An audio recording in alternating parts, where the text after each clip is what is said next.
Assalamu alaikum wa rahmatullahi wa barakatuh.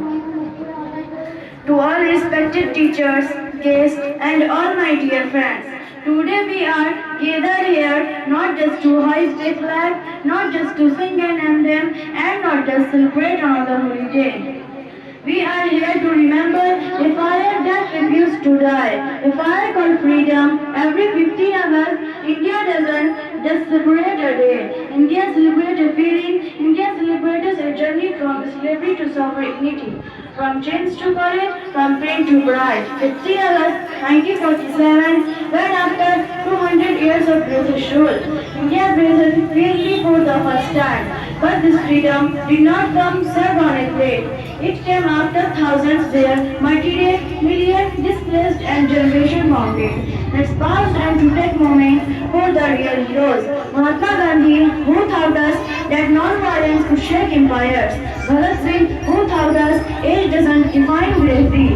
Rani Lakshmibai, who showed that a sword in a woman's hand is mightier than a throne. Netaji Subhash Chandra Bose, who wrote, "Give me blood and I will give you freedom." They were friends, lit the path to independence. But friends, here's a question. Are we truly free from British rule? But are we free from ignorance? Are we free from hate, divisions and poverty? Because this freedom is not just about breaking boundaries. A boundary of mind is that says India cannot. A boundary of fear says stay silent. A boundary of laziness that says let someone else do it. Now this our India, our responsibility, our turn. Today when we look at India, we see a nation on rising. We have launched a mission to the moon and Mars. We are becoming a global hub of technology and innovation.